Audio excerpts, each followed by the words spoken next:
Iglesia pequeña en el Gran Buenos Aires y a mí me tocaba asistir a los porteros, daba la bienvenida a la gente. Era el asistente de los sugieres, que en ese entonces se le decía porteros. No había muchos, eran 2 o 3, pero yo estaba vestido con mi mejor y único traje de aquel entonces, la camisa planchada, los zapatos lustrados para dar una muy buena primera impresión. Y ese día el pastor nos dijo que vendría una visita. Él dijo, tengo muy buenas noticias, dijo Felipe, hoy vamos a tener una visita, gente nueva. En ese entonces no sucedía mucho, nos conocíamos todos. O sea, no había mucha gente nueva, excepto que algún miembro de la iglesia trajese a un familiar que se estaba quedando en su casa. Por lo general era muy raro que tuviéramos gente nueva, nos conocíamos siempre, éramos una veintena de personas que nos congregábamos, siempre los mismos en el mismo sitio. Así que las visitas no eran frecuentes en esa pequeña congregación. Y le preguntamos al pastor cómo sabía que iba a venir una visita y él dijo que durante la semana una mujer había llamado por teléfono pidiendo indicaciones sobre cómo llegar. La mujer explicó que estaba pasando por momentos difíciles, que aunque se consideraba católica, solamente había estado en una catedral católica cuando la bautizaron de chiquita y nunca había regresado, excepto para alguno que otro funeral, y quería darle una oportunidad a la iglesia cristiana. Así que justo antes de que comenzara el servicio, yo me acuerdo que me ubico en la puerta, yo tendría, 12, 13 años, no había llegado todavía a los 14, eso seguro, pero tendría 12 o 13. Me ubico en la puerta junto al portero, un portero que vamos a llamarlo Roberto, nombre ficticio para preservar su identidad, porque este mensaje llega a distintas partes del mundo y no quisiera después que le hagan bullying al pobre Roberto. Y la vimos llegar a la dama, mientras que en esa iglesia que me congregaba, todas las hermanas usaban vestidos casi todos largos hasta los tobillos, estaban completamente tapadas. Nuestra visitante, que conducía su propio automóvil, cerró la puerta de su auto con la misma mano que sostenía su cigarrillo, así que apagó el cigarrillo ahí cerquita de donde estacionó, vestía jeans apretados, una camiseta ajustada sin mangas, más o menos lo que me acuerdo, y yo pensaba en dislucidar cuál sería el problema de esta dama que dijo necesito ayuda, un novio abusivo, adicción a las drogas, desempleo, abandono, todo eso y más, porque daba con el perfil de una mujer, ya apenas estacionó entre lo que salió del auto hasta la iglesia, hasta el templo, podía uno ver que era una dama que tenía problemas. Así que Roberto le dio bienvenida a la joven, le dijo, en esta iglesia nos vestimos con lo mejor para Dios. Ese fue su recibimiento. Le dijo, señora, ¿esta es su mejor ropa, señorita? No le importa lo que pueda pensar Dios, porque acá adentro está Dios, dijo.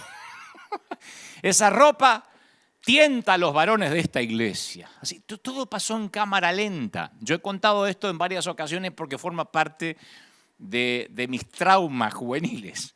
Yo busqué en mi mente la forma de deshacer el ataque de Roberto. Así la recibió, ni le preguntó el nombre. Le dijo, ¿usted cómo está? Va a tentar a los hombres acá adentro. O sea, dejó entrever que adentro estaba Dios y que estaban los hombres a punto de tentarse con la primer chica que entrara con el jean ajustado.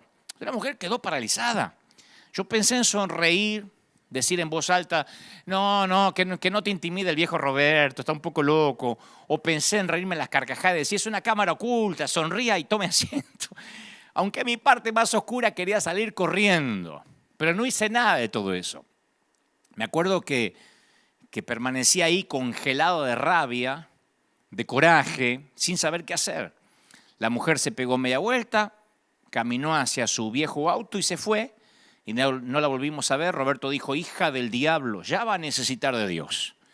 Pero eso no fue lo peor. Lo peor es que salió el pastor a la puerta, todavía el servicio no había comenzado, y Roberto le contó el incidente, le dijo cómo estaba vestida. Y el pastor le dijo, hiciste muy bien, porque esto no es un burdel.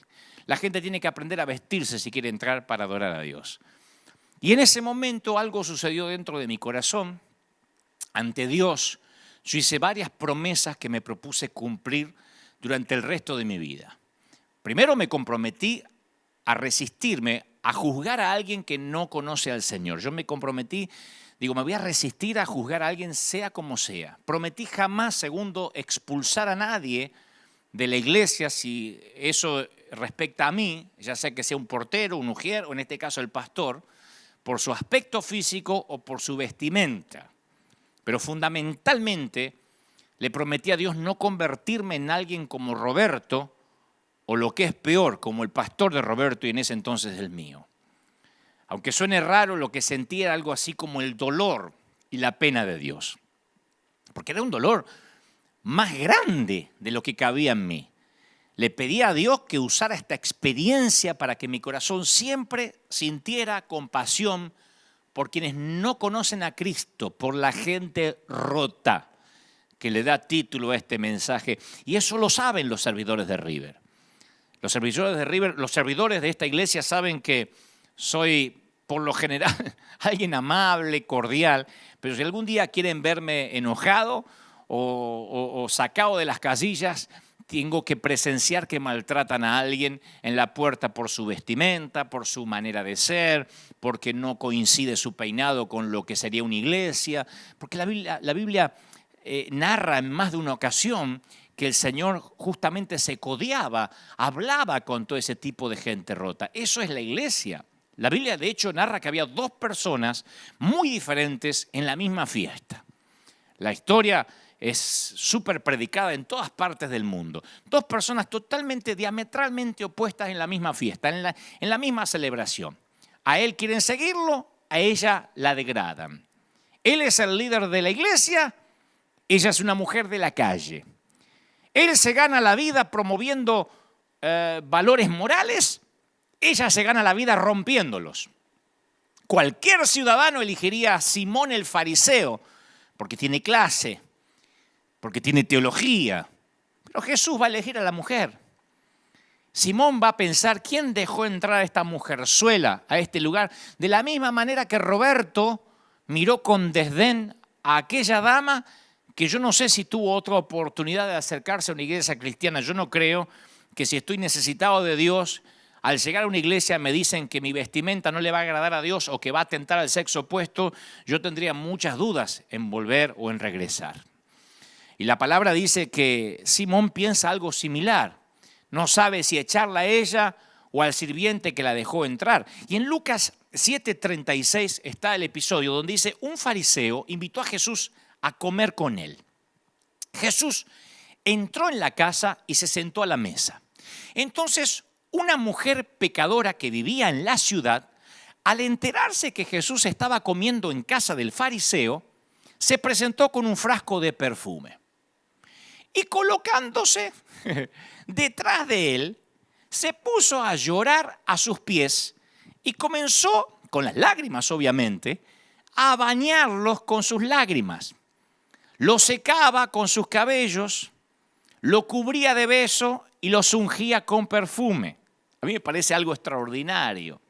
Al ver esto, el fariseo, que no le pareció nada extraordinario, sino algo ridículo, el fariseo que lo había invitado pensó, si este hombre fuera profeta, sabría quién es la mujer que lo toca y lo que ella es, o lo que representa, que es una pecadora. Pero Jesús le dijo, Simón, tengo algo que decirte. Sí, maestro, dice Simón. Mira, un prestamista tenía dos deudores. Uno le debía 500 denarios, el otro le debía 50. Como no tenían con qué pagar, a ambos le perdonó la deuda. ¿Cuál de los dos lo amará más? ¿Cuál estará más agradecido? Y Simón contestó, bueno, pienso que aquel al cual se le perdonó más. Jesús le dijo, juzgaste bien. Y volviéndose hacia la mujer, dijo a Simón, ¿ves esta mujer? Yo entré a tu casa y tú no derramaste agua sobre mis pies. No, ni siquiera me lavaste los pies, que era la costumbre en Medio Oriente.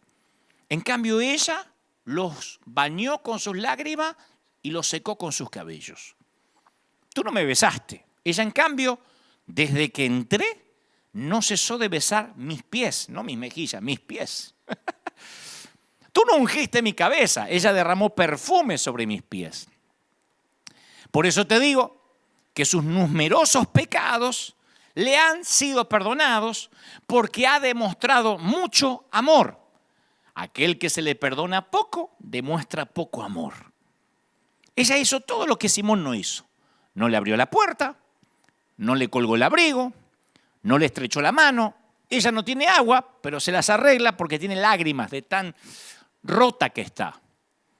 Tiene muchas lágrimas que alcanzan para lavar los pies. Hay que llorar mucho para lavar los pies de alguien, ¿no? Y vacía perfume también en sus pies, aún polvorientos. El amor de Simón es medido, es tacaño. El de ella es extravagante, arriesgado. Ahora, ¿cómo se explica la diferencia entre los dos? ¿Práctica? ¿Educación? ¿Dinero? Simón la ventaja en las tres. Hay solo un área en la que la mujer le hace morder el polvo a Simón. Ella llegó sedienta de gracia, sedienta de arrepentimiento, sedienta por incontables noches de hacer el amor sin encontrarlo, sedienta de culpabilidad. Y cuando Jesús le acerca la copa de la gracia, la bebe hasta que se le humedece cada pulgada del alma. Simón ni siquiera tiene sed, porque la gente como Simón no necesita gracia, la analiza. La gente como Simón no necesita misericordia, la debate, la discute y en todo caso no la comparte. Ahora, ¿por qué Jesús eligió a la prostituta? Lo dice claramente, mas aquel al que se le perdona poco, poco ama. Aquel al que se le perdona mucho, mucho ama. En otras palabras, no podemos dar lo que no hemos recibido. Muchos quieren amar a la fuerza, apretar la mandíbula y decir, ay, no lo soporto, no la soporto, pero vean, voy a amar a mi suegra. No lo soporto, pero voy a besar al vecino. No lo aguanto, pero lo voy a abrazar igual. Pero el secreto para amar no es ese. El secreto para amar es recibir amor. Nosotros le amamos a Él porque Él nos amó primero, dice 1 de Juan 4:19. Entonces, ¿quieres aprender a perdonar? Bueno, piensa en las veces que recibiste perdón. Perdónense mutuamente. Así como Dios los perdonó a ustedes en Cristo, dice Efesios 4:32. Pablo le escribe a la iglesia de Éfeso y dice, ese es el secreto para aprender a perdonar. Saber que uno es perdonado. Isaías 61:10 dice, en gran manera me gozaré en Jehová. Mi alma se alegrará en mi Dios porque me vistió con vestiduras de salvación. Me rodeó de manto de justicia. Me fascina eso. Como a novio me atavió. Como a novia adornada con joyas. Isaías declara lo que el Señor hace cuando ama, viste, redime. ¿Conoces a alguien que necesita un manto de amor? ¿Alguien que necesita ser cubierto con misericordia? Digo, ¿alguna vez oíste a buitres o a chacales humanos destrozar el testimonio hablando mal de un siervo de Dios? Yo muchas veces. La pregunta es, ¿te quedaste callado cuando no tenías nada bueno para decir porque querías protegerlo con un manto de amor? Dijiste, bueno, si no tengo nada bueno para decir, me quedo callado. O dijiste, uy, sí, yo vi un videíto, te lo comparto. O donde el fulano dice una herejía y empezaste a divulgar la equivocación ajena. No digo que pase, pero yo sé que esto no pasa con la gente que mira este servicio, pero en algunas partes, gente que no mira este servicio, yo sé que hace eso. ¿No sería maravilloso que apenas acusan a un hombre de Dios, a una mujer de Dios, a un ministro, salir a toda la iglesia o las organizaciones que dicen nuclearnos a decir, te metes con uno de nosotros y te metes con todos? ¿No sería espectacular? ¿No sería buenísimo que esas entidades que nuclean las iglesias y que a veces se jactan de decir nosotros tenemos no sé cuántas iglesias bajo nuestra cobertura, dijeran tocas a uno y tocas a todos? ¿Se imaginan una unidad así? Esa unidad no se muestra en desayunos de pastores, Esa unidad no se muestra en una reunión eventual de tanto en tanto en un estadio, en un lugar. No, esa unidad se muestra al cubrir y al levantar nuestros caídos. Sería fabuloso que si así como muchas veces se sacan comunicados para despegarse del leproso o del que dijo una frase poco feliz o para despegarse del que metió la pata, sacaran comunicados para decir es nuestro herido. Cuidado, porque somos familia. Y somos muchos. Aún la mafia se defienden entre sí. Aún los carteles de la droga, los que manejan los carteles, se defienden entre sí porque a su manera tienen códigos. Y no estoy haciendo apología de los carteles. No estoy haciendo apología de la delincuencia. Lo que digo es que yo veo como muchas veces organizaciones hasta políticas tienen sus códigos. Sería extraordinario que cubriéramos con amor, que ante la duda cubriéramos con amor. El querido Juan Carlos Ortiz siempre me dice, mira querido, cuando llegue al cielo, yo prefiero haberme equivocado por dar gracia y por amar que haberme equivocado por hacer justicia y odiar. O sea que si me voy a equivocar, prefiero equivocar amando. Eso es lo maravilloso cuando uno está consciente que recibió mucho amor y tiene que dar mucho amor. Porque todos somos gente rota, como dice el título de este mensaje. Yo hablé esto en muchas ocasiones, pero sentí fuertemente, mientras preparaba el mensaje durante esta semana, que en este día especial, en este día del Padre en particular, Dios me volvía a decir, vuelve a hablar acerca de la gracia bien entendida. Génesis 3:21 dice, y Jehová hizo al hombre y a su mujer túnicas de pieles y los vistió. Yo tengo un mensaje llamado El Vestidor de Dios, donde profundizo respecto a esto, que Él fue el primer sastre en la mayor muestra de amor. No los vistió Adán y Eva, Gianni Versace, ni Giorgio Armani, ni Hugo Boss, ni Oscar de la Renta, ni Carolina Herrera. El creador del universo los vistió. Y no es que les tiró la ropa así, sino que como una mamá le dijo, quédate quieto, Adán, a ver cómo te queda. Dios los cubre con un manto de amor, aun cuando ellos meten la pata. En la historia que todos conocemos, es el padre que sabe que va a echar al hijo de la casa, pero dice, abrígate. A mí me fascina eso. Abrígate, te estoy echando, pero abrígate antes de salir a la calle que hace frío. Alguien dijo, amo tanto a ese hombre que cada vez que lo mando a volar le digo, espérame que te acompaño. Vieron que a veces hay personas que aman tanto que lo mandan a pasear al otro y dicen, pero espera que voy contigo a donde te mandé. Bueno, Dios está haciendo algo similar. Los está echando del huerto, pero los abriga, no los deja ir desnudos. No dice, ¿qué me importa? Pecaron que se vayan desnudos. La primera reacción del padre al pródigo es cambiar su ropa. El hijo dice, papá, yo he pecado contra el cielo, he pecado contra ti. No soy digno de ser llamado tu hijo. Y el padre le dice a su siervo, saquen el mejor vestido. El mejor vestido. No dijo, dale la ropa del último de los empleados. Fíjate si hay algo viejo ahí en el warehouse, en el galpón. No, el mejor vestido. Y vístanlo. Y póngale un anillo también. Y calzado en sus pies. A mí me fascina eso de tapar, de cubrir, de proteger. Porque es algo que como cristianos tenemos que heredar. Años atrás, en esas mismas iglesias donde yo me crié, que no reniego porque fueron parte de mi niñez, en esa iglesia donde estaba Roberto, que no es su nombre real, pero ahí estaba, y como él había unos cuantos, estaba de moda enseñar a la iglesia respecto a la vestimenta modesta, porque era el signo o el símbolo externo de santidad, cómo te vestías. Si eras varón, cómo te cortabas el cabello. Eso era determinante. No importa que algunas mujeres tuvieran una lengua bífida y hablaran de todo el mundo y fueran chismosas. Si usaban el vestido largo y tenían un moño y un rodete gigantesco acá y no se teñían ni se depilaban, eran mujeres santas. Entonces, por años se enseñaban lo que podían y lo que no podían usar. Y nos limitamos a la apariencia externa. Y si el paciente estaba vestido decorosamente, estaba bien. No nos interesaba qué había debajo de las vendas, si había hemorragias. Como esta dama que cuando yo era chico llegó a la puerta de la iglesia y por traer un jean, que tampoco vino semidesnuda, era un jean, que para la iglesia era, como bien diría después el pastor, esto no es un burdel. Entonces la iglesia está llena de vestidos por fuera, pero heridos por dentro.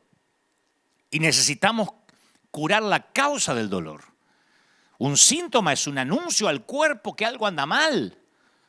De hecho, hay médicos que no quieren recetar calmantes cuando tratan ciertas dolencias porque dicen no, porque el calmante va a camuflar los síntomas que a mí me van a ayudar a diagnosticar el origen del dolor.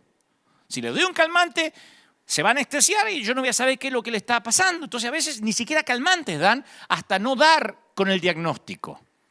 Y la sana doctrina ha sido el calmante ingerido por la iglesia. Ahora, no quiero que me malinterpreten, yo no estoy en contra de la doctrina. Lo que digo es que cuando es solo un puñado de doctrinas, como tantas veces Dios nos ha hablado estos fines de semana, cuando solamente es un puñado de doctrinas, un puñado de reglas, un puñado de códigos de ética, solo calma el dolor, pero esconde la causa de la enfermedad. Y hay una clara diferencia entre doctrina y liberación. La iglesia que se empeña en esconder los problemas, disminuyendo los síntomas, no va al hueso, al dolor. La iglesia está, a veces, cuando digo la iglesia somos nosotros, en autocrítica. A veces estamos demasiado avergonzados con los síntomas como para tratar el problema en sí mismo. Tratamos de legislar moralidad a través del legalismo. Y si bien dice Isaías 64:6, todos nosotros somos suciedad, todas nuestras justicias son también como trapos de inmundicia. O sea que la doctrina, el esfuerzo que hagamos es un trapo sucio. Cualquier intento de agradar a Dios es un trapo mugriento.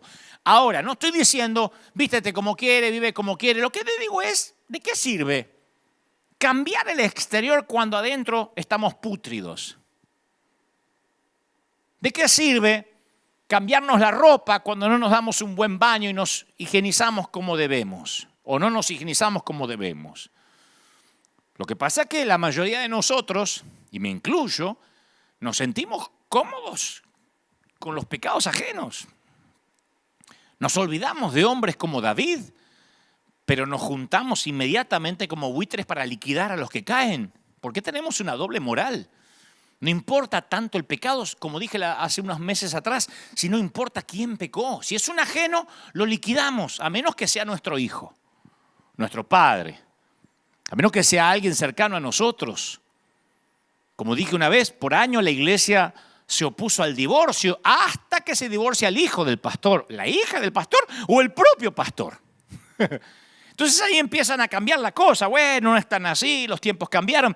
Y no estoy siendo like, ni quiero hacer de este mensaje una licencia para pecar. Lo que digo es que la iglesia decía que nadie, por ejemplo, podía pretender servir a Dios si no sabía gobernar su casa primero, hasta que los propios hijos del pastor dejaron de congregarse. Entonces muchos ministros decían, bueno, mi hijo no viene porque está muy ocupado, está estudiando. Cuando nos toca a nosotros, los que predicamos, nos damos cuenta que es fácil condenar a otro cuando nosotros no tenemos que pasarlo. Cuando le pones una cara al pecador, todo cambia. Cuando al pecador le pones una cara, deja de ser simplemente un pecador, es alguien. Hace un tiempo, yo no había contado esto en público, hace un tiempo una dama cuyo nieto se congrega en nuestra iglesia vino a visitarnos. Ella se congrega en otra iglesia, su nieto se congrega aquí en River. Y en un momento esta dama me dice, allá en nuestra iglesia empezaron a venir los homosexuales. Yo le digo, ajá. Me dice, sí, nosotros le oramos, le damos un par de domingos para que cambien, si no tienen que irse. Le digo, ¿le dan un par de domingos? Sí, si no cambia rápido, dice, porque si los deja quedarse, se te empieza a llenar de gente como él. No hay que dejarlo que toque las cosas santas, y menos que quieran servir a Dios. Así que yo respiré profundo y le dije, mire, yo no quiero decirle esto, pero su nieto me confesó que tiene serios problemas con su orientación sexual, ahora que lo dice. Y se quedó fría la mujer. Le digo, mire, no quería decirle, pero ya que me sacó el tema, voy a seguir su consejo. Lo voy a quitar de todo lo que está haciendo en la iglesia y hoy mismo lo pongo de patitas en la calle, lo voy a echar de la congregación, voy a sacarlo con seguridad. Porque este no solo está hace un par de domingos, este está hace años en la iglesia y me dice que tiene serios problemas con su identidad sexual. No me consta que haya pecado, pero tiene que ver con lo que me está contando, así que lo voy a tener que echar. Y el rostro de la dama se transfiguró. Me dijo, ¿no es cierto? Le digo, sí, lo es. Y me dice, pero no puede usted echarlo como un perro, es mi nieto. ¿Y dónde queda el amor de Dios? Le dije, tranquila, me acabo de inventar la historia. Solo quería que supiera que todo cambia cuando al pecador le pones un rostro. Todo cambia cuando ya no es el pecador, el divorciado, el homosexual, el fornicario, cuando le pones un rostro y es tu hijo. Todo cambia cuando es tu nieto, cuando es alguien que te atañe a ti. El Señor le ponía rostros a los pecadores. Los conocía, hablaba con ellos y por eso se compadecía. A mí me llamó mucho la atención cuando en su momento Cristian Castro, el cantante, vino un par de veces aquí a River Arena, por curiosidad, porque lo trajo la novia de ese entonces, no lo sé. Pero no me llamó la atención él, porque él fue muy respetuoso, vino, se sentó aquí, un amor como persona, me comunicó por teléfono con su mamá, la famosa actriz Verónica Castro, hablé con su madre. Es un hombre maravilloso, él como persona, en su trato, muy educado, o sea, bien podría haber venido con aires de estrella, pero él no me llamó la atención, sino los comentarios de algunos cristianos luego en las redes. Al día siguiente me decían, le dejaste tocar el lugar santo, porque yo lo invité aquí a pasar un momento. Que no sé dónde sacaron esa idea que hay lugares santos dentro de un auditorio o templo. Esto no es un tabernáculo, esto es un auditorio, es una arena. Y cualquier sitio, cualquier templo no deja de ser un lugar donde entran los pecadores y eso incluye al pastor. Si este fuera un lugar más santo que otros lugares por allá abajo, en primera instancia yo no podría estar parado aquí. Otros escribían, espero que la conversión de este muchacho sea real y que no ande dejando mal testimonio por ahí. Otro decía, fue a la iglesia pero no lo veo cantando alabanzas a Dios. O sea, que la gente... O no voy a decir la gente, nosotros le pedimos a los demás, porque nosotros también somos gente, le pedimos a los demás lo que nosotros no hacemos. El Señor dijo, hipócritas, atan cargas pesadas y difíciles de llevar, las ponen sobre los hombros de los demás, pero ni con un dedo ustedes la quieren mover. Y lo mismo pasa con cualquiera que ha venido a la iglesia o que llega a una congregación. Lo mismo pasó con José Luis Rodríguez el Puma, que le escriben comentarios del tipo, espero que ahora se reconcilie con sus hijas si es tan hijo de Dios, opinando de la santidad ajena, instruido por un programa de chimentos en la tele. Ven el gordo y la flaca y opinan de la santidad de alguien o de la integridad de alguien. A mí siempre me llamó la atención ese tipo de comentarios. Es como que tengas un hijo y yo te diga, qué lindo nene, ¿eh? Espero que no se te muera ahogado. O que me digas, me compré una casa, pastor, espero que no se te incendie nunca con toda tu familia adentro mientras están durmiendo. O sea, es una cosa de loco decir, espero que le dure, espero que esto sea real. Me sorprende ese comentario. Estos personajes o cualquiera, estoy mencionando personas que pueden ser famosas a lo mejor por el ámbito artístico, estoy hablando de personas en situación de calle, de prostitutas, de gente que llega a la iglesia buscando ayuda. Pueden venir 1000 veces, pero la religión nunca termina de absolver y de perdonar a la gente rota. Menos mal que nadie necesita el perdón de la gente, sino solo de Dios. Porque la gente lo que hace es pedir frutos, muchos frutos al que viene. Y que predique en la tele, ¿eh? Si es famoso, que predique en la tele mañana mismo, aunque ellos quizás no le predican ni al vecino. Y hagan lo que hagan, siempre van a estar en una vidriera, en observación, a ver si esto es real. Lo hacen conmigo. Llevo, por providencia de vida, más de 30 y tantos años en el peregrinar cristiano, sirviendo al Señor. Y sin embargo, publicamos fotos a veces de ayudas o cosas que hacemos y me ponen, sí, pero no vemos que le des a países más necesitados. Yo no veo mucha necesidad ahí. O sea, no le dan a nadie, porque no es que me lo dice una fundación. No es que me lo escribe alguien que está dándole a la gente. No dan a nadie, pero necesitan sentir que agradan a Dios siendo policías de la santidad ajena. A la divorciada o a la madre soltera se las mira con sospecha. Al ex mujeriego se lo mira como mujeriego en pausa. Ya va a mostrar los hilos o la hilacha. Ni hablar si viene de un adulterio. La iglesia siempre se ha caracterizado por dejar afuera a la gente rota. Por eso no me sorprende qué rápido algunos aceptaron tomarle la temperatura, mandar a los infectados de vuelta a casa y decirle a los niños y a los ancianos que se queden en casa. La nueva normalidad no es un invento de la pandemia. Yo la viví como ayudante de Roberto hace 40 años atrás. Ya había una nueva normalidad de dejar los infectados afuera. La única diferencia, no se le tomaba la temperatura ni le ponían alcohol en gel en las manos. Pero apenas se discernía que estaba infectado, lo mandábamos de vuelta o lo hacíamos sentir incómodo, si es que no quedaba otra que la persona entraba. Se le hacía un hueco, se le hacía sentir incómodo como diciendo no perteneces aquí, no te vistes como nosotros, no hablas como nosotros, no te peinas como nosotros, no saludas como nosotros. Y la gente rota, de pronto llega al hospital y encuentra que el hospital ya no es un hospital, que el hospital es un museo. Por eso pienso que esta pandemia nos va a hacer reflexionar a muchos. Nos hace pensar el propósito, la legitimidad de la iglesia. Hace muchos años, mis padres, muchos años, mucho más chiquito que 14, yo tendría unos 5 años, porque cuando cumplí 7 fue que ellos conocieron al Señor. Así que presumo que en el año 1972 o 73, mis padres tuvieron una discusión. Como yo era chiquito no entendía de qué discutieron, pero sí, mi papá guardaba un arma en el cajón de la mesa de luz y yo recuerdo muy nítido hasta hoy cómo fue, la buscó, cargó un par de balas y se dirigió al galpón, el fondo, el donde él tenía su improvisada carpintería, y llorando decía, me voy a quitar la vida, y mi mamá corría detrás diciendo, no lo hagas. El cáncer de mi mamá había llegado para complicarlo todo, mi padre estaba siempre borracho, pero ahora, después de muchos años, me doy cuenta que hay ciertos temores que fueron grabados en mi alma cuando yo era chiquito.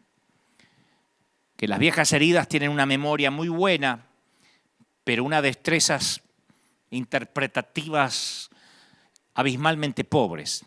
Si bien es cierto que el dolor mantiene los recuerdos frescos, también oculta la verdad y evita que entiendas lo que ocurrió en realidad. Los niños a veces parecen ver y escuchar todo, pero con frecuencia interpretan incorrectamente la información. Y yo interpreté incorrectamente lo que pasaba. Era algo sórdido. Realmente mi papá intentó quitarse la vida y no sé qué pasó allí en el galpón, en el fondo, porque mi mamá le quitó el arma y no ocurrió. Pero yo llegué a conclusiones equivocadas.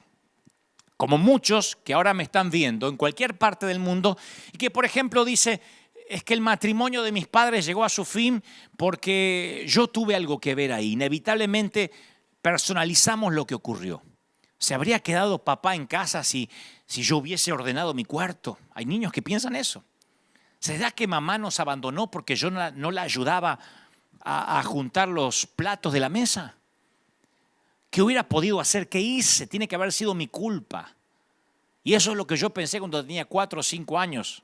Porque mi padre, cuando iba para el fondo a quitarse la vida o a intentar quitarse la vida, me miró con odio y me dijo, es tu culpa, porque él estaba muy dolido por la enfermedad de mi madre. Cuando ella se embarazó, apareció el cáncer. Entonces tuvo que decidir si darme a luz o tratar de producir un aborto para preservar su cuerpo, y ella decidió que me tendría igual. De alguna forma yo no sabía todavía esa historia, pero sí mi padre me vio con odio o con resentimiento en ese momento. Estaba completamente borracho, no conocía al Señor. Yo amaba a mi padre y en mi mente de chiquito él no podía estar equivocado. Si él me miraba con odio es porque algo terrible había en mí. Y yo decidí que nunca más iba a permitir que alguien se acercara a mí lo suficiente como para ver lo que mi papá había visto en mí. No sé qué vio malo, pero yo dije, nadie se va a acercar mucho a mí. Nadie se dará cuenta que algo está mal conmigo. Esa mortal estrategia también afectó mi relación con Dios. Porque yo decidí ser el perfecto hombre cristiano para que así Dios nunca viera en mí nada que hiciera que dejara de amarme.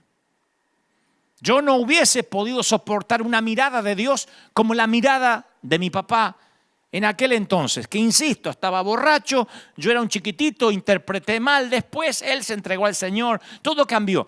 Pero esos momentos, esas situaciones marcan. Y esos momentos se transforman en una senda que muchos siguen recorriendo hoy en día. Yo escucho a mucha gente que lucha con una imagen distorsionada de sí mismos, usualmente por sucesos que ocurrieron en el pasado.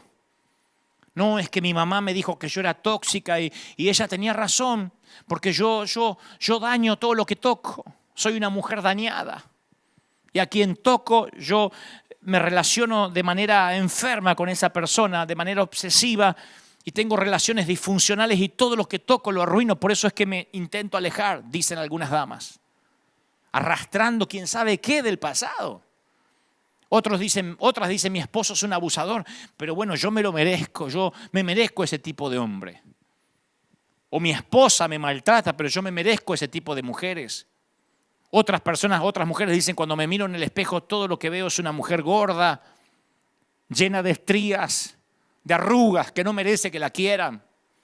Me voy a quedar soltera para siempre. ¿A quién le va a gustar compartir la vida conmigo? No puedo tener hijos, dicen otros. Creo que Dios me está castigando por cosas que hice en el pasado. Y el tema siempre es el mismo. ¿Qué hay de malo conmigo? Las viejas heridas realmente tienen buena memoria. Y a mí me rompe el corazón darme cuenta que aunque Cristo murió para darnos libertad, algunos seguidores de Cristo parecen ser cautivos de esa falsedad, de esa mentira. Y van rotos por la vida. Y entonces un día corren a la iglesia pensando en que tal vez encuentren la sanidad en una congregación, en un lugar donde se predica a Cristo, y se encuentran con que le hacen notar que está roto. Y que por estar roto no va a ser amado y no va a ser aceptado y que tendrá que cambiar primero y arreglarse por su cuenta antes de entrar a este museo de santos. Qué diferente es como el Señor veía a los pecadores. Génesis capítulo 3, versículo 8 narra que con el viento de la tarde el hombre y su esposa oyeron que Dios iba y venía por el jardín, así que corrieron a esconderse entre los árboles. Ellos ya habían pecado, habían comido del árbol que no tenían que comer. Nunca habían escuchado la palabra esconderse. Esa palabra no formaba parte de su vocabulario. Y en ese momento se percataron de su desnudez, se sintieron profundamente avergonzados. Y ahí descubrieron una nueva emoción. La vergüenza nunca le había afectado hasta ahora.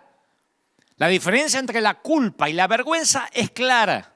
Nos sentimos culpables por lo que hacemos, pero nos sentimos avergonzados por lo que somos. Quiero que lo pienses de esta manera. Si hiciste algo malo, bueno, tratas de arreglarlo. ¿Qué sé yo? Pides perdón, tratas de restituir.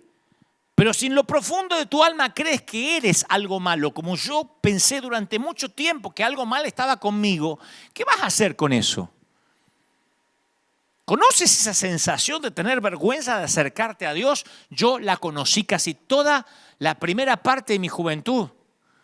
Yo pensaba siempre que Dios me miraba con odio, que algo mal había en mí. Y ahora Adán y Eva tienen ese instinto que a mí me parece familiar.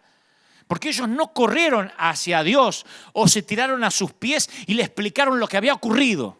En lugar de eso se escondieron. Y ese es el triste y horrible legado edénico del quebranto. Esa fue precisamente la intención de la serpiente.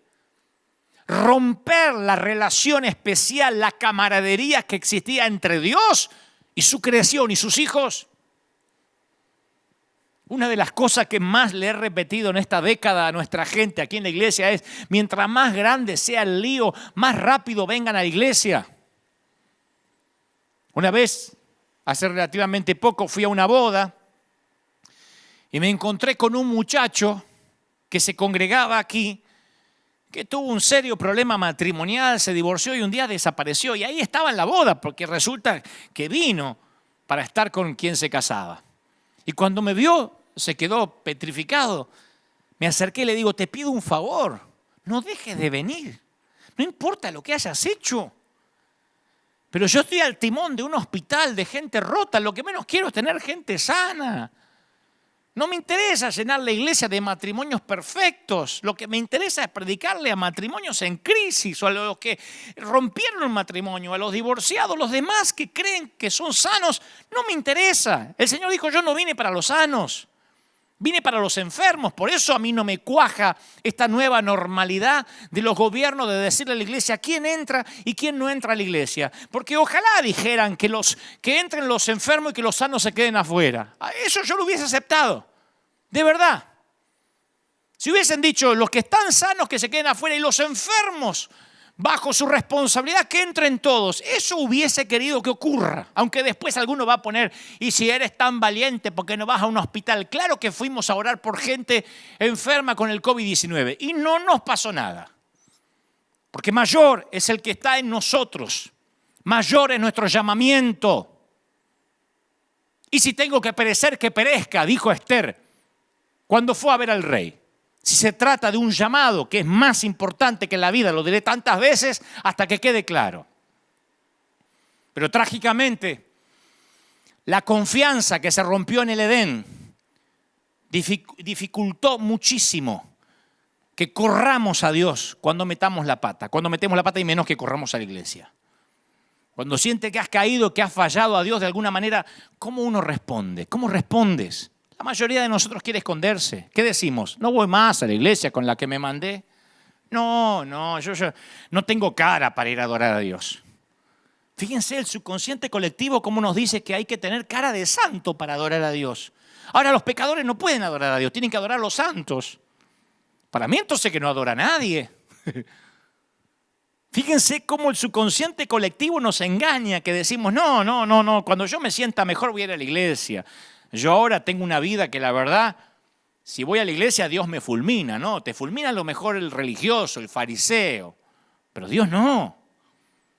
Dios va a mandar a que te pongan el mejor vestido, aunque todavía huelas a puerco. Alguno podrá decir que esto es liberalismo, humanismo, pero esto es Biblia, esto es teología pura. Nosotros somos los que queremos huir, tratar de enmendar las cosas o arreglarlas un poquito por nuestra cuenta. Luego entonces, y después entonces, luego que arreglemos todo, entonces iremos a Dios y le explicaremos todos. Pero eso no resultó en el Edén, no resultará ahora. Ellos no pudieron ocultarle a Dios que estaban rotos y desnudos. Y yo sé que tú también te has estado escondiendo en ese sótano húmedo por mucho tiempo. Cuando el día comenzó a refrescar, el hombre y la mujer oyeron que Dios andaba recorriendo el jardín. Y entonces corrieron a esconderse entre los árboles. Adán y Eva no sabían cómo enfrentar su fracaso. Y nosotros tampoco. No nos escondemos ya tras los árboles, pero tenemos formas más sofisticadas de lidiar con la culpa. Algunos anestesiamos la culpa.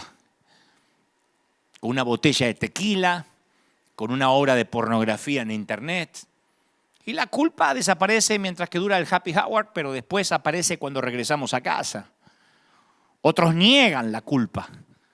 Pretenden que nunca tropezaron, ingenian un plan para encubrir la mala decisión, una mentira lleva a la otra, ajustan la segunda historia para que se ajuste con la primera historia y piensan, ¿cómo puedo seguir manteniendo esta farsa?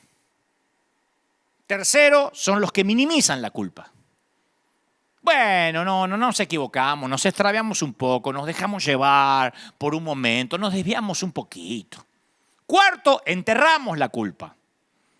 La escondemos detrás de un montón de trabajo, de un calendario de actividades, y mientras más ocupados estamos, menos tiempo nos queda para pasarlo con las personas que odiamos, o sea, nosotros mismos. Hay que llegar bien cansado a la cama para no mirarnos al espejo. Otros castigan la culpa. Conozco mucha gente que se lastima, se azota a sí misma, no usa látigos, entonces usa reglas. Largas reglas de cosas por hacer, ritos que acatar, penitencias dolorosas, disfrazadas de sana doctrina. Ora más, estudia más, ofrenda más. Estuve 40 días ayunando, creyendo que eso va a agradar a Dios, pero no es el ayuno prolongado lo que agrada a Dios si el corazón no es correcto. Otros evitan mencionar la culpa, no la sacan a colación, no le digas a la familia, mucho menos que se entere el pastor. Mantén todo muy superficial, cruza los dedos para que el monstruo de la laguna de la culpa se mantenga en lo profundo. ¿Cómo estás? ¿Bien? ¿Cómo estás? Hay gente que se pone la risa de Joker y así va por la vida. Otros desvían la culpa.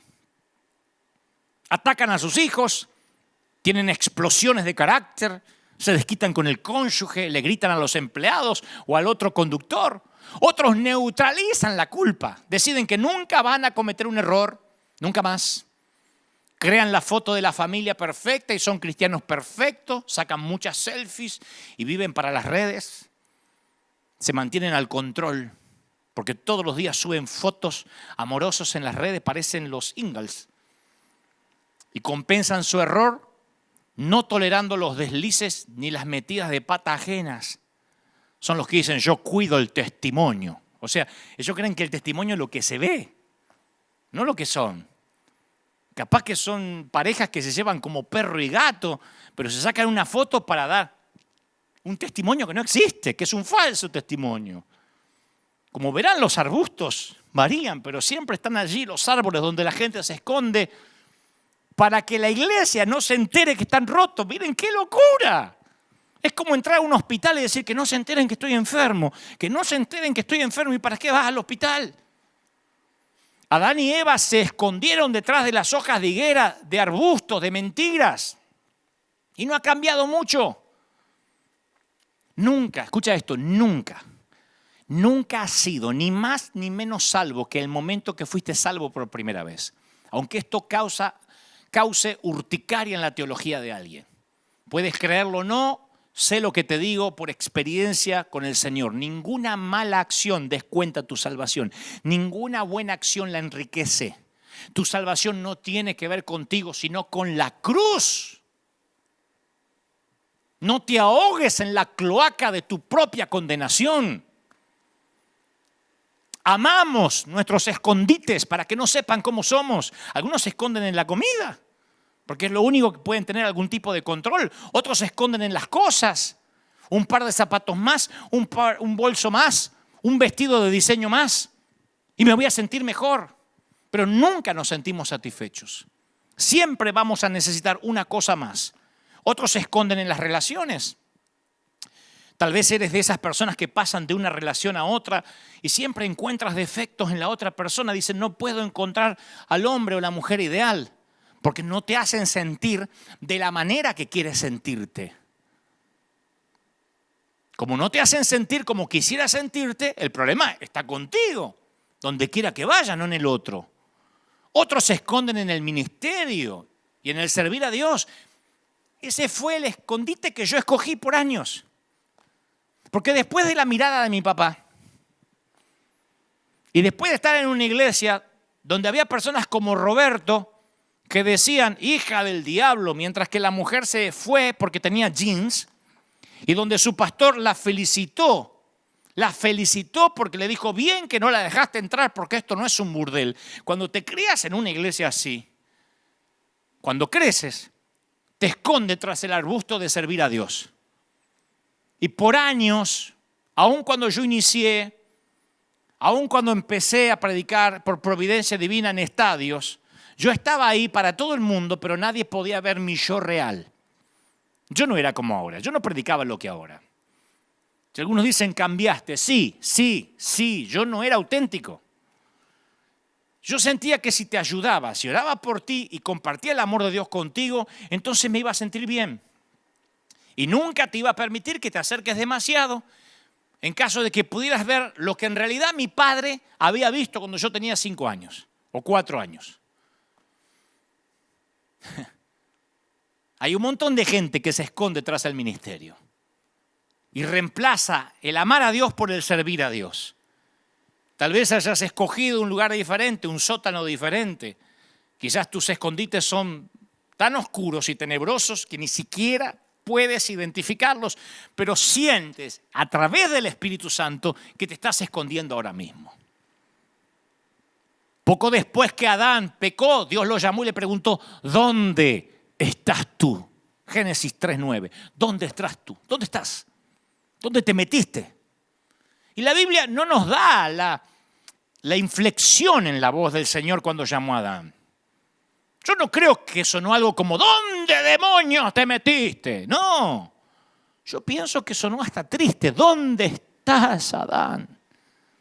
¿Perdiste algún día un nene, aunque sea por unos pocos minutos en el shopping, en el mall, en una tienda? Yo estoy seguro que si preguntas dónde está tu hijo, hay angustia en tu voz. ¿Dónde estás? Yo creo que la pregunta de Dios estaba impregnada de gracia. El Señor no le preguntó, ¿por qué te estás escondiendo? En lugar de eso le preguntó, ¿dónde estás tú? ¿Puedes notar la diferencia? Si Dios hubiese preguntado, ¿por qué? ¿Por qué comiste? Habría empujado a Adán y Eva mucho más adentro del huerto y la vergüenza que ya sentían. Así que le preguntó, ¿dónde estás? Él tiende a que salgamos del escondite. ¿Cómo estés? ¿Cómo huelas? Ese es el corazón de Dios para cada uno de nosotros hoy en día. Y a mí me parece muy revelador que Adán contestó a la pregunta que Dios no le hizo. Él contestó como si Dios le hubiese preguntado por qué se había escondido. Le dijo, ¿dónde estás? Y él respondió, oí tu voz en el huerto y tuve miedo porque estaba desnudo y me escondí. No le está diciendo dónde está, le está dando las razones por las cuales se escondió.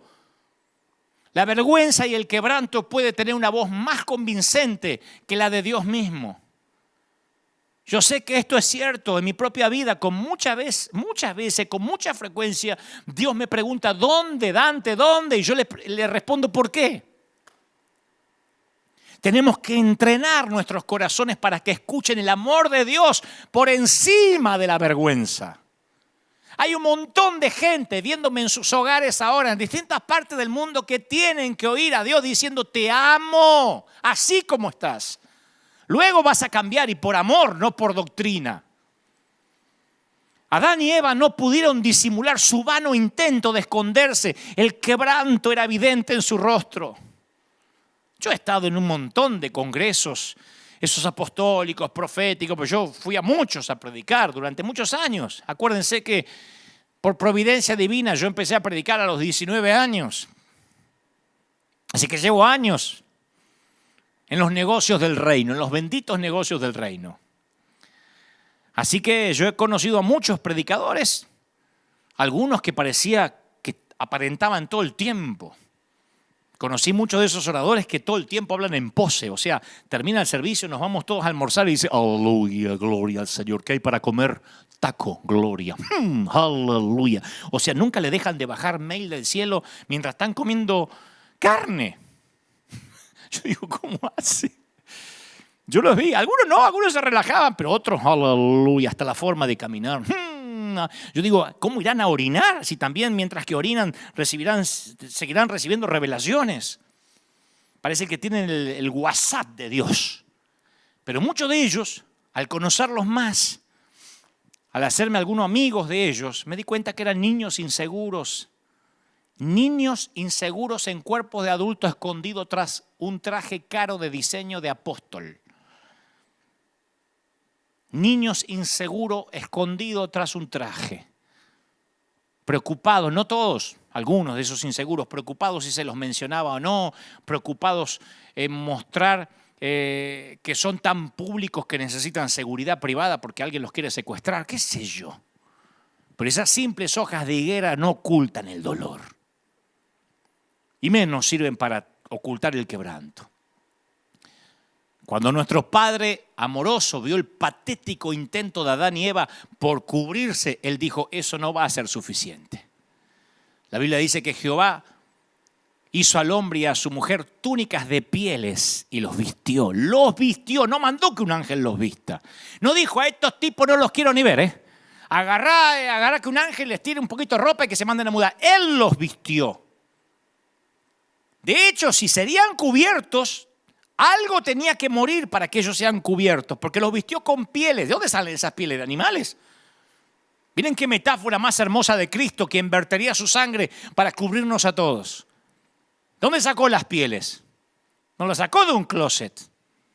Algunos animalitos tuvieron que morir para que ellos se vistieran con pieles que no eran sintéticas, ¿eh? Ya no tienes que esconderte. Eres amado tal cual eres. Qué lindo decirle a la gente, no necesitan ponerse una máscara. Si Dios te ve tal cual eres, no tienes que pretender estar bien siempre. Si te atreves a probarte este atuendo que Dios ha hecho para ti, te darás cuenta que está bien, que a veces estés mal. Yo tengo un mensaje que se llama, está bien que no estés bien. Y aunque parece un juego de palabras, lo tenemos que aprender. Mi padre no tenía razón. Yo no ocasioné el cáncer de mi mamá. Yo era un bebé, yo no podía decidir nacer o no nacer. Pero aún así necesité que Dios me cubriera y me hiciera olvidar la vergüenza y me quitara la culpa. Y obviamente hiciera que pudiera amar a mi padre. Los últimos versículos de Génesis 3 siempre tuvieron un impacto profundo en mi vida. Yo solía leerlos como una especie de juicio, pero ahora que empiezo a ver la Biblia con ojos nuevos, veo que es un versículo o un episodio lleno de gracia. Porque Génesis 3:22 dice que Jehová dijo: he aquí el hombre es como uno de nosotros, ahora sabe el bien y sabe el mal. Pues que ahora no vaya a alargar la mano y tome también del árbol de la vida y coma, porque va a vivir para siempre. Y lo sacó del huerto del Edén para que labrase la tierra en la que fue tomado. Dios dice, este ya sabe el bien y el mal. Si come del árbol de la inmortalidad, no se muere más. Entonces echó al hombre y lo puso al oriente del huerto del Edén y puso querubines y una espada encendida para guardar el camino del árbol de la vida. Puso a un ángel, ese era un Jedi, con una espada para que no se acercaran más. Tú dices, ¿y a dónde está la gracia en ese pasaje? ¿Dónde hay amor ahí? ¿Cómo estos querubines, centinelas y una espada de fuego puede pretender mostrar gracia? Sí, la respuesta está que Dios dice, para que no alargue la mano y tome del árbol de la vida y coma y viva para siempre. ¿Te puedes imaginar qué habría pasado si Dios les hubiese permitido a Adán y Eva quedarse caídos en el jardín y comer del árbol de la vida? Habrían vivido para siempre rotos, eternamente miserables. Hubiesen vivido para siempre arruinados por la culpa, para siempre temerosos, para siempre vacíos, muy vacíos. Su vida eterna se hubiese convertido en un infierno eterno. Dios los amó tanto que no quería que vivieran eternamente llenos de pena, de vergüenza, de amargura, de remordimiento, porque a medida que pasaron los siglos y los milenios, se hubiesen seguido escondiendo de Dios. ¿Alguien sabe lo que estoy diciendo? ¿Alguien sabe a lo que estoy concluyendo? ¿Que la muerte física puede ser un regalo de gracia? Sí. Por eso no hay que tener miedo ni a la pandemia, ni a la enfermedad, porque hasta la muerte es un regalo de gracia. Si no mueres, ¿cómo vas a nacer otra vez? La gracia también es eso. A Dios le gusta todo tipo de gracia. Él no se conforma con una talla única de gracia. ¿Recuerda cuando Pedro dijo la multiforme gracia de Dios en 1 de Pedro 4:10? Otros traducen la frase, la gracia de Dios en todas sus maneras. El apóstol Juan dijo que Jesús vino a nosotros del Padre lleno de gracia y de verdad. Él no quiso decir que a veces Jesús tenía mucha gracia y poca verdad, y en otras ocasiones tenía toneladas de verdad y poca gracia. No, gracia y verdad equitativamente, por igual. Aleluya, alguien tiene que decir amén. Una vez escuché la frase que en el servicio del amor solo los soldados heridos pueden servir, la gente rota puede servir. ¡Qué declaración poderosa! Pregunto, ¿qué tal si nuestras heridas más profundas son justo lo que Dios necesita para que su gracia fluya a los demás? ¿Qué tal si Roberto, el que empezó el mensaje tarde no sabe qué Roberto estoy hablando, pero qué tal si Roberto, nombre ficticio por supuesto para preservarle la identidad si aún vive, hubiese sido consciente de lo roto que él estaba? Hubiese tenido gracia hacia la mujer rota que llegó. Pero él se consideraba perfecto. Él guardaba la sana doctrina porque se cortaba el pelo a lo militar y usaba una corbata bataraza así gigantesca con una gallina peleando con un cóndor así grandote. Y decía, aleluya, gloria a Dios. Y un pañuelo de 4 puntas que se le asomaba. Y el pastor estaba orgulloso de él. Así que él no tenía por qué tolerar gente rota. ¿Qué tal si en lugar de tratar de arreglarnos a nosotros mismos, nos presentamos rotos e imperfectos como somos para ser usados como Él quiera? ¿Ah? ¿Qué tal si el quebranto que le pedimos a Dios que repare, capaz que es un regalo de Dios? ¿Qué tal si esas heridas que le imploramos a Dios que sane, las cargas que le suplicamos que renueva, son justo lo que nos capacitan para servirle y para tener empatía? ¿No será que Dios quiere prestarle más atención a la mujer que derrama perfume que al mismo Simón? Yo sé que hay gente que dice, es que estoy demasiado roto para servir. ¿Cómo quiere que sirva? Hay una antigua fábula china que cuenta que una mujer tenía solo un hijo, un niñito. Y cuando su hijo murió a temprana edad, le agarró una tristeza profunda. Una tristeza se apoderó de ella que amenazaba con destruirla. Entonces un día visitó a un hombre sabio en busca de ayuda. Y el hombre dijo, sí, yo puedo ayudarte, mujer. Tengo una poción mágica que tiene el poder de aliviar tu tristeza. Una poción mágica, sí, te va a hacer olvidar la tristeza por la muerte de tu pequeño. Pero para hacer esa poción tienes que ir casa por casa en la aldea y conseguir un grano de arroz de una familia que nunca haya sentido el aguijón de la tristeza profunda. Si la familia a la que vas a visitar alguna vez las tragedias los golpeó, las tristezas llegó a sus hogares, no sirve el arroz que consigas. Tiene que ser un grano de arroz de una familia que nunca haya sufrido. Y esa comenzó desesperadamente a visitar una familia tras otra y descubrió que a aquella familia no se le había muerto un chiquito, pero sí el padre. Que aquella otra no se le había muerto el padre, pero estaban luchando contra un cáncer. Que aquellos no tenían para comer. En toda la aldea no encontró ni una sola familia que evitó la tristeza. Así que no pudo obtener su grano de arroz mágico. Pero a medida que sus amigos, que sus vecinos le hablaban de corazón sobre sus angustias, sobre sus tragedias, sobre sus pérdidas, ella escuchaba. Y de algún modo ella empezó a ayudarles, a ministrarles. Y a medida que ayudaba y ministraba a otros a lidiar con la tristeza, su estado de ánimo comenzó a elevarse.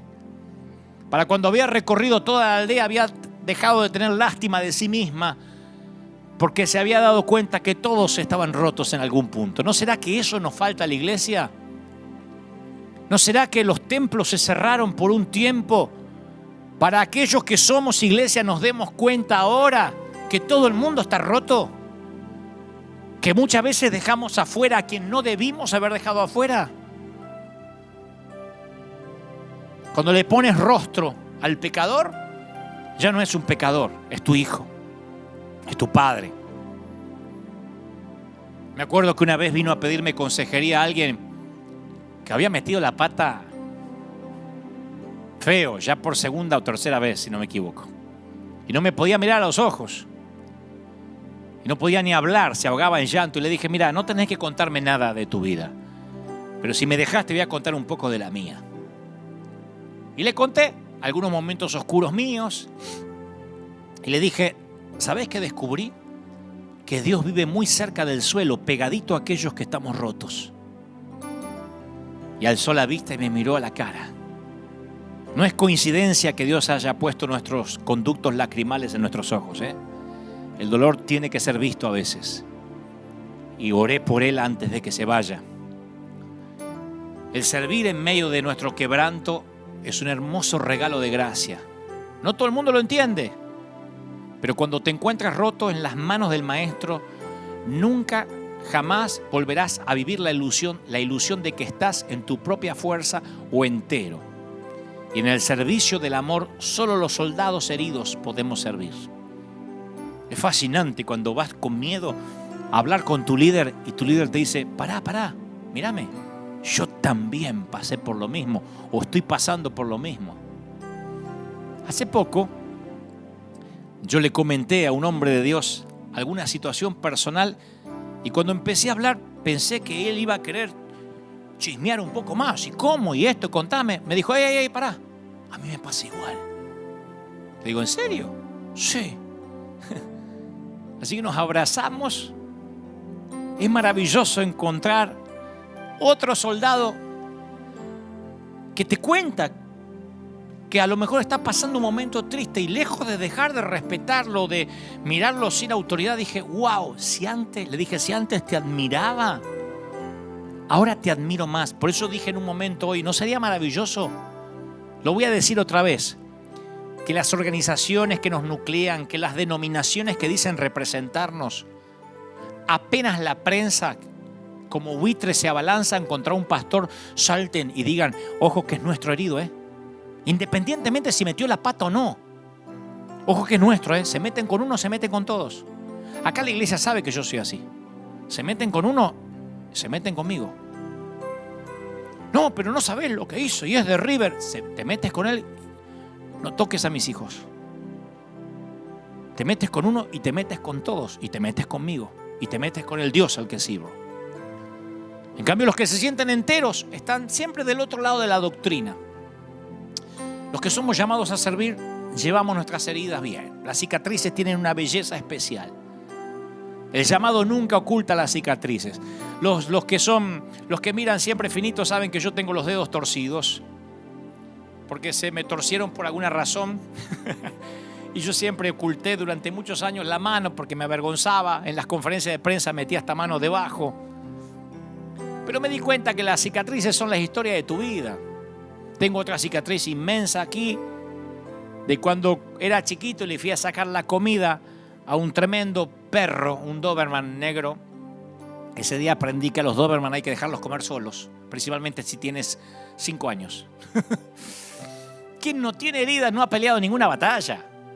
Yo suelo hasta desconfiar de la gente que no muestra heridas, que no tiene heridas. Porque las heridas de la vida son una placa de honor. Las heridas muestran que no te retiraste, que fuiste la resistencia, que no te rendiste. Muchas veces yo me enfrento a la encrucijada en la cual tengo que decidir si permanecer o retirarme de al lado de hombres de Dios que a veces fallan, que tienen fallas morales, que meten la pata, que dicen cosas poco felices, que se equivocan y van ahí los buitres y le editan un videíto en YouTube y ya le ponen apóstata, hijo del diablo.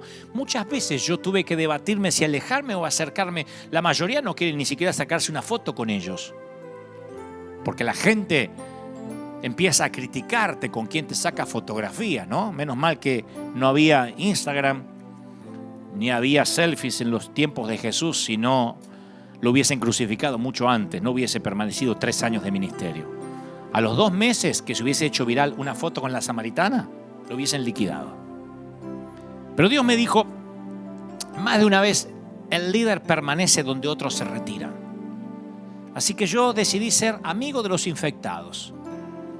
No es que ando buscando infectados para ser amigos. Si yo era amigo de antes y mete la pata, ahí estoy. Lo saben. Lo saben, no me dejan mentir mis amigos. Aun cuando los fariseos dicen, ¡ja! Dime con quién andas y te diré quién eres. Lo dicen como si fuera una frase bíblica. Los que no conocen a Jesús. Hace poco un ministro profundamente herido me dijo, gracias por hablarme y amarme a pesar de mi fracaso público.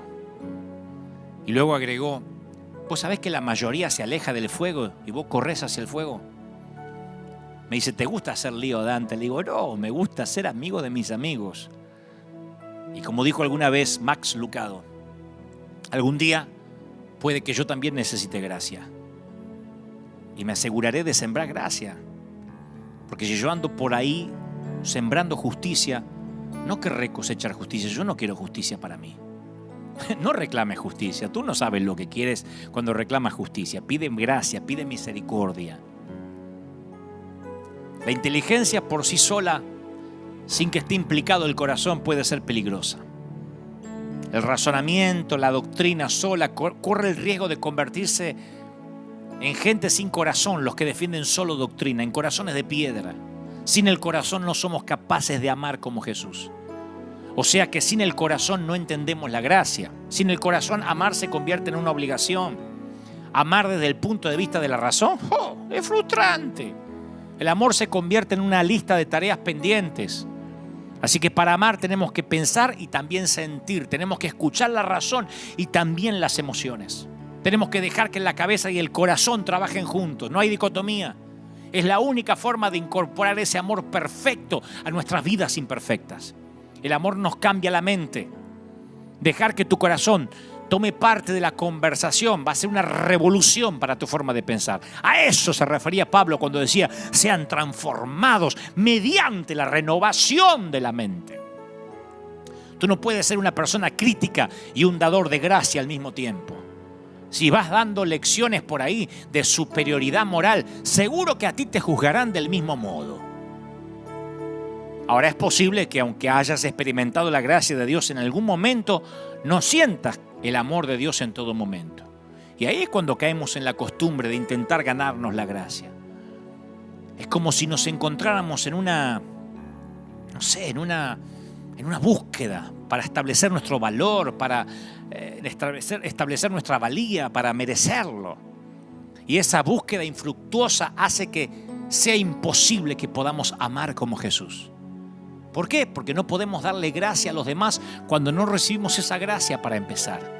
Cuando estamos ocupados, ganándonos la aceptación de Dios, empezamos a pensar que todos deben ganársela también. Y juzgamos. Y nos empezamos a sentir superiores moralmente. Pero a quien poco se le perdona, poco ama, dijo Jesús en la casa de Simón. Simón, ¿sabés por qué vos amás poco? Porque sentís que poco se te ama.